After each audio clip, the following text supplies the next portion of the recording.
बोलो प्रभु राम भगवान की जय। कहते हैं राम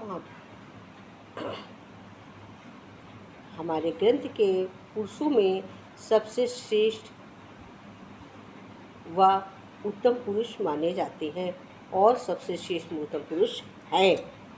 हिंदू धर्म में ऐसी मान्यता है कि व्यक्ति को भगवान राम का नाम लेने से ही मोक्ष की प्राप्ति होती है। दशरथ नंदन पुत्र भगवान श्री राम के चरित्र की अच्छी बातों को हर कोई ग्रहण करने की कोशिश करता है, जानने की कोशिश करता है। उनकी पूजा आराधना के साथ साथ उनके विचारों को भी अपने जीवन में लाने की ज़रूरत है। अब उनके विचारों को भी अपनाना चाहिए। हम ये भी मानना चाहिए कि भगवान श्री राम किन समस्याओं से गुजरते हुए पुरुषोत्तम राम कहलाए। उनके वचनों पर चलकर उनकी ऐसी बातों उनके चरित्र से सीखकर हमें गुणवान बनना चाहिए, श्रेष्ठ पुरुष बन सकते हैं, को प्राप्त हो सकते हैं। जैसे कहते हैं तभी हम श्रेष्ठता को प्राप्त हो सकते हैं। जैसे एक समझदार परिवार ही घोड़ा प्रथम वही कहते हैं, एक समझदार परिवार वही होता है, घोड़ा उसी का प्रथम आता है जिस घर में कोई अनुभवी घोड़े पर सवार होता है, वही घोड़ा प्रथम आता है, क्योंकि उसे अकल है कि अब किस तरफ को आके किस तरफ आके तो अच्छा चलेगा। परिवार भी वही आगे बढ़ता है जिसका मुखिया समझदार होता है। तो अगर हम भगवान के आचरणों पर चलेंगे तो हम निश्चय आदर्श बनेंगे ही। अपनों के सामने थोड़ा सा झुक जाना चाहिए, लेकिन मैं उन्हें कैसे समझाऊं? अपना तो वो है जो हमें किसी के सामने झुकने ही नहीं देता है। कहते हैं हमें अपनों से झुक मिलकर चलना चाहिए।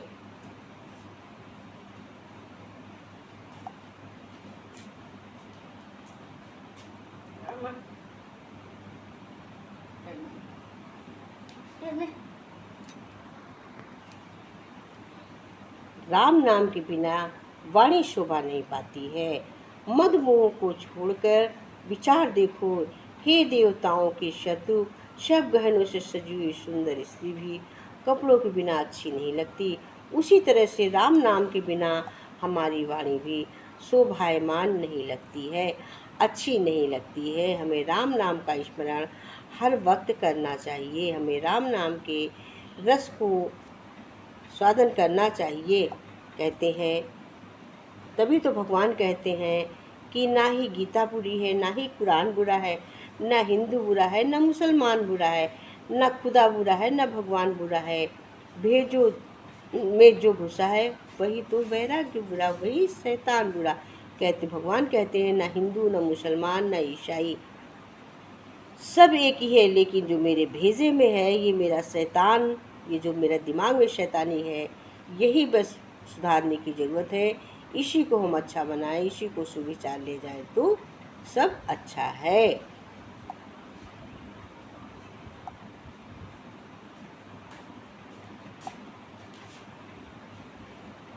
जैसे शिव जी कहते हैं, हे भवानी सुनो, जिनका नाम जप कर आप ज्ञानी विवेकी मनुष्य संसार जन्म मरण के बंधन को काट डालता है, उनका दूध कहीं बंधन में आ सकता है। किंतु प्रभु के कार्य के लिए हनुमान जी ने स्वयं अपने को बंधाया। उसी तरह हमको भगवान के बंधन में बंधकर अपने जीवन को भी संवारना चाहिए।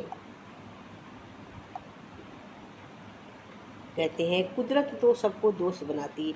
एक बच्चा दोपहर पे नंगे पैर फूल बेच रहा था। लोग मोल भाव कर रहे थे। एक सज्जन ने उसके पैर में देखा, बहुत दुख हुआ। वो भाग कर गया, पास ही की एक दुकान से बूट लेकर आया और कहा, बेटा बूट पहन लो। लड़के ने फटाफट बूट पहने, बड़ा खुश हुआ और उस आदमी का हाथ पकड़ के कहने लगा, आप भगवान हो। वो आदमी घबरा कर बोला, नहीं नहीं बेटा, मैं भगवान नहीं हूँ। फिर लड़का बोला, जरूर आप भगवान के दोस्त होंगे, क्योंकि मैंने कल रात ही भगवान को अरदास की थी कि भगवान जी मेरे पैरों में बहुत जलते हैं, मुझे बूट लेकर दे दो। वो आदमी आंखों में पानी लिए मुस्कुराता हुआ चला गया। वो जान गया था कि भगवान का दोस्त बनना ज़्यादा मुश्किल नहीं है। कुदरत दो दोस्त बनाए हैं, देकर आओ या छोड़ कर जाओ। साथ लेकर जाने से अच्छा है किसी की जीते जी व्यवस्था कर दो जो तुमको भगवान समझ। कहते हैं रामायण के नायक राम है, परंतु इस कथा के निर्देशिका शक्ति है। सच तो ये है कि रामायण के सभी किरदारों को शक्ति के केंद्र में रखकर नियंत्रण कर रही है। रामायण के नायक श्री राम जनमानस के राजा राम और सीतापति जब सीता से अलग होते हैं उस समय अपने आप को मनुष्य की तरह हताश होकर निराश पाते हैं। नारद के उपदेश पर श्री राम ने नवरात्रि पूजन संपन्न किया और अशांति होकर पूरी शक्ति के साथ युद्ध किया और विजय प्राप्त की। कहते हैं अयोध्या के राजा राम का लंकापति रावण से युद्ध होने का संयोग कैसे उत्पन्न हुआ। विधि ने घटनाक्रम में इस प्रकार का परिवर्तन कर दिया कि राम का राज्याभिषेक उनके वनवास में बदल जाए। इस काम में उसकी सहयोगिनी बनी माँ सरस्वती। अयोध्या कांड में आया कि जब राम के राज्याभिषेक की घोषणा होती है सभी देवता परेशान हो जाते हैं। वे सोचते हैं अगर राम अयोध्या के राजा बन जाएंगे तो उनका काम अधूरा रह जाएगा। तो वे बार बार सरस्वती के चरण पकड़ने लगे और उनसे प्रार्थना करने लगे कि वे देवताओं के हित के लिए अयोध्या जाएं। सरस्वती दशरथ की पूरी अयोध्या में गृह दशा बंद कर आती है और मंथरा की मति फेर कर चली जाती है। इसका परिणाम ये हुआ कि राम को वन जाना पड़ा, जहाँ पर रावण छल से सीता को हर करके ले गया। राम अपनी शक्ति से अलग हो व्याकुल हो गए। उनकी ये रूपरेखा देखकर शिव की अर्धांगिनी सती विस्मित हो गई और उसकी परीक्षा के लिए सीता का रूप कर पहुंच गई। यहाँ पर शक्ति का माया जाल दिखाई दिया।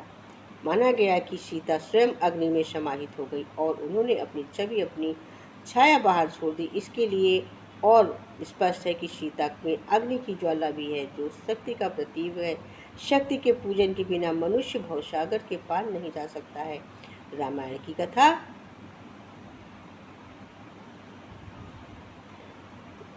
में नायक श्री राम है और उन्हें क्रियान्वित शक्ति कर रही है। राम एवं सीता जब सीता राम से जुड़ जाते हैं तब संक्षेप में श्री राम बन जाते हैं, जहाँ श्री राम आदर्श शक्ति का प्रतीक है। कहते हैं रावण जब क्रोध में भरकर सीता को मारने के लिए दौड़ा, हनुमान जी ने देखा अगले ही क्षण मंदोदरी ने रावण का हाथ पकड़ उसे रोक लिया और सीता को बचाने का कार्य प्रभु ने रावण की पत्नी को ही सौंप दिया। परमात्मा जिससे जो कार्य लेना चाहते हैं वो उसी से लेते हैं। इसलिए सदा याद रखो कि संसार में जो कुछ भी हो रहा है वो सब ईश्वरीय विधान है। हम और आप तो केवल निमित्त मात्र हैं। इसलिए कभी भी भ्रम न रखें, भ्रम न पालें कि आप ना होते तो क्या होता। हमारा सिर्फ एक फर्ज है, धर्म है, बिना नागा भजन स्मरण करें, प्रभु की हम याद करें। सब करने वाले तो विधाता ही हैं। राम नाम कलिकाम तक सकल सुमंगल कंग, सुमरत करतल सिद्ध सब पक पक परमानंद। श्री राम नाम कलयुग में कल्पवृक्ष के समान और सब प्रकार से श्रेष्ठ मंगलों का परम सार है। राम नाम के स्मरण से ही सब सिद्धियाँ वैसे ही प्राप्त हो जाती है ऐसे कोई चीज़ हथेली पे ही रखी हो और पग पग पर परम आनंद की प्राप्ति होती है। भगवान श्री राम एवं माता सीता जी की कृपा सदैव सब पर बनी रहे, असीम कृपा सब पर बनाए रखें। यही हमें भगवान से हर वक्त प्रार्थना करनी चाहिए। कहते हैं बाड़ी साड़ी मिट गई, लिया जो प्रभु का नाम, गजब कृपा है आपकी रघुनंदन श्री राम। जय श्री राम, जय जय श्री राम। आपका नाम लेते ही सब मिट जाता है। कहते चिड़िया ने शिकायत की राम से, भगवान से, हे मेरे परम परमात्मा, बड़ी मुश्किल से घोंसला बनाया, तूने तूफान भेज दिया, मेरा घर उजड़ गया।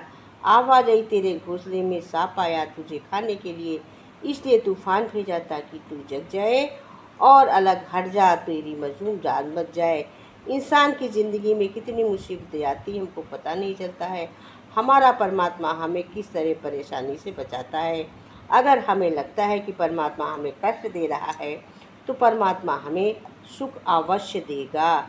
हम ये ना सोचें कि भगवान हमें कष्ट ही देंगे, ऐसा नहीं है। भगवान हमें आराम देते हैं।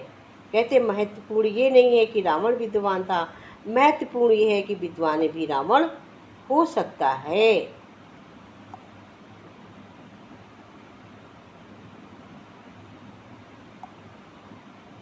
बिना हक के जब हम कोई लेने को सोचते हैं तो हमें महाभारत की शुरुआत याद आती है, और जब अपना हक छोड़ने के लिए सोचते हैं तो हमें क्या याद आता है? रामायण प्रभु राम की बात याद आ जाती है। कहते हैं हमें कुछ देने की सोचनी चाहिए। एक संत एक द्वार पर दस्तक दिए, आवाज़ लगाई, भिक्षाम दे बेटी। एक छोटी सी बच्ची बाहर आई और बोली, बाबा हम गरीब हैं, हमारे पास कुछ नहीं है। संत बोले, बेटी मना मत कर, अपने आंगन की धूल दे दे। लड़की एक मुट्ठी धूल उठाई और भिक्षा में डाल दिया। शिष्य ने पूछा, गुरुजी धूल कोई भिक्षा होती है, आपने धूल देने को क्यों कहा? संत बोले, बेटा अगर आज ये धूल दी है तो कल इसकी भिक्षा देने की आदत बनेगी, वैसे इसकी आदत न होती दान देने की। धूल दी तो क्या हुआ, दान देने का संस्कार तो पड़ गया। आज धूल दी है तो कल भिक्षा देने की भावना बनेगी। तो अगर आज हम अच्छा करते हैं तो कल हमारा आदत बनेगी। अगर आज ही अपना अच्छा नहीं संभालते वर्तमानी, तो हम आगे हमारी कोई अच्छी आदतें नहीं पड़ती हैं। कहते हैं खुद पर झूठे लगे इल्ज़ाम पर ज़्यादा मनन चिंतन करने से बेहतर है हर के इल्ज़ाम का अपने अंदर ही शक्तियों को परखने का साधन मानते हुए ईमानदारी से विश्लेषण करें। शत्रु चाहे जितना भी बलशाली हो, वो आपका नुकसान नहीं कर सकता जब तक आप स्वयं कमज़ोर अपने को नहीं मान लेंगे। भगवान कहते हैं आपको याद रखना चाहिए कि वक्त आने पर चांद और सूरज भी ग्रहण लगते हैं। जो आपकी चमक को कुछ पल के लिए छिपा रहा है हो सकता है, परंतु महत्व कम नहीं कर सकते। इसलिए हमेशा अपने आप में विश्वास रखें। ध्यान रहे आपके शत्रु के कर्मों से ज़्यादा उसके प्रति अपने मन में शत्रुता के विचार ही है, उसका नुकसान पहले होगा। इसलिए अपने मन पर प्रभु का विश्वास रखो। प्रभु जो करते हैं वो अच्छा ही करते हैं।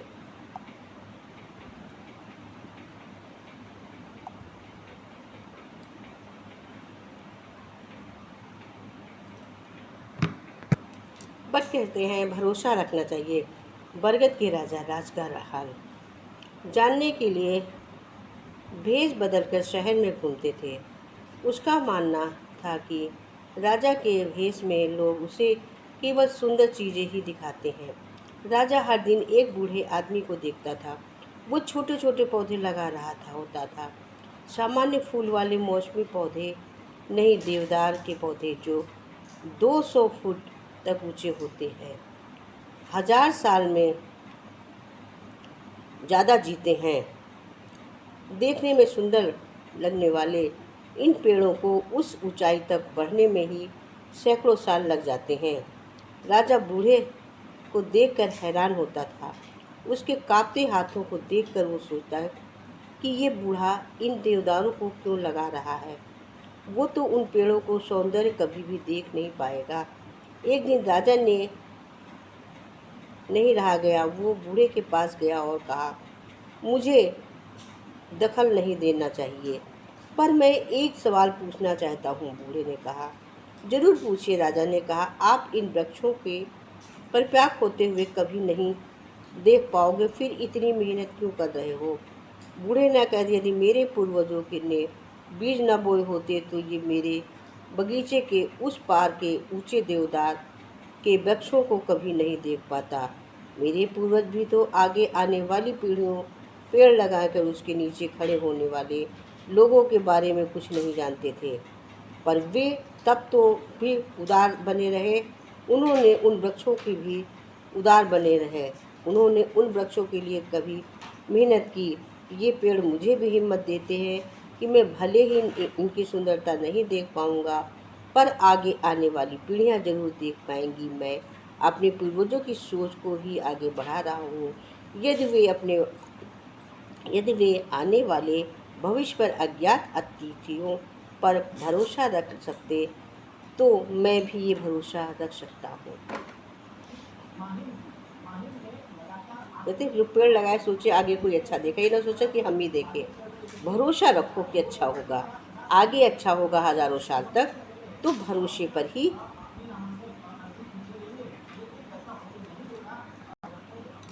कि कहीं ना कहीं तो कहते हैं कि आगे कोई देखेगा लगा रहे हैं, वही कहते हैं कि कर्म भी तो कुछ छुपा नहीं होता, कहीं ना कहीं कर्मों का भी तो डर ही होता है। नहीं तो गंगा पर इतनी भीड़ क्यों होती। जो कर्म को समझता है उसे धर्म को समझने की जरूरत ही नहीं है। पाप शरीर नहीं करता है, विचार करते हैं, और गंगा विचारों को नहीं धोती, सिर्फ शरीर को धोती है। शब्दों का महत्व तो भाव से होता है, वरना वेलकम तो हर जगह ही होता है। उस वेलकम को वेलकम नहीं बोलते हैं, मन के भाव से बोले हुए वेलकम को भाव ही वेलकम प्रकट करते हैं। कहते हैं बहुत खूबसूरत सोच है। जन्म से ना तो कोई दोस्त पैदा होता है और ना कोई दुश्मन, वो तो हमारे घमंड ताकत व्यवहार से बनते हैं। जिंदगी का अगर खुलकर जीना है तो थोड़ा सा झुक कर जियो, तब देखो फिर ये ईश्वर आपको कितना उछालेगा। दिल से लिखी बातें दिल को छू जाती हैं। कुछ लोग मिलकर बदल जाते हैं तो कुछ लोगों से मिलकर जिंदगी बदल जाती है। जय प्रभु राम।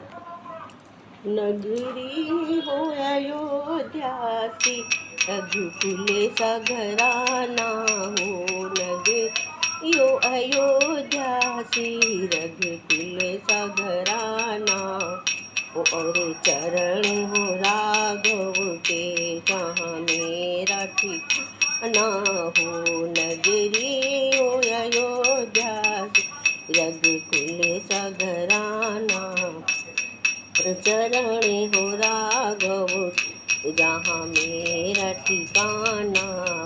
लक्ष्मण सा भाई हो, कौशल्या सी माई। लक्ष्मण सा भाई हो, कौशल्या सी माई हो। और स्वामी हो तुम रक्षा मेरा रघुराई। और स्वामी तुम जैसा मेरा रघुराई हो। नगरी हो अयोध्या, रघुकुल सघराना हो। नगरी हो अयोध्या, रघुकुल सघराना हो। त्याग भरत जैसा सीता जैसी नारी हो। त्याग भरत जैसा सीता जैसी नारी। तो उसके जैसी संतान हमारी। और लो कुश के जैसी संतान हमारी। नगरी हो अयोध्या सी, रघुकुल सघराना। नगरी हो अयोध्या सी, रघुकुल सघराना हो। सदा हो श्रवण जैसी सबरी जैसी भक्ति हो। सदा हो श्रवण जैसी सबरी जैसी भक्ति हो। सदा हो श्रवण जैसी सबरी जैसी भक्ति हो। हनुमत के जैसी निष्ठा और भक्ति। हनुमत के जैसी निष्ठा और भक्ति। नगरी हो अयोध्या सी, रघुकुल सघराना। नगरी हो अयोध्या सी, रघुकुल सघराना। राम के जैसा घर राज हमारा। मेरी नई बने नैया हो, प्रभु राम खेवैया। मेरी जीवन नैया हो, प्रभु राम खेवैया। और राम की सदा में पर मेरे सर पर ही छैया हो। और राम कृपा की सदा मेरे सर पर छैया हो। मेरी जीवन नैया हो, प्रभु राम केवैया। और राम कृपा की सदा मेरे सर पर छैया हो। नगरी हो अयोध्या, रघुकुल सघराना हो। और चरण हो गौ के, जहाँ मेरा ठिकाना। किनारा हो निर्मल जल धारा, सरयू का किनारा हो निर्मल जल धारा हो। और दृश्य मुझे भगवन हर घड़ी तुम्हारा, सरयू का किनारा हो निर्मल जल राहो।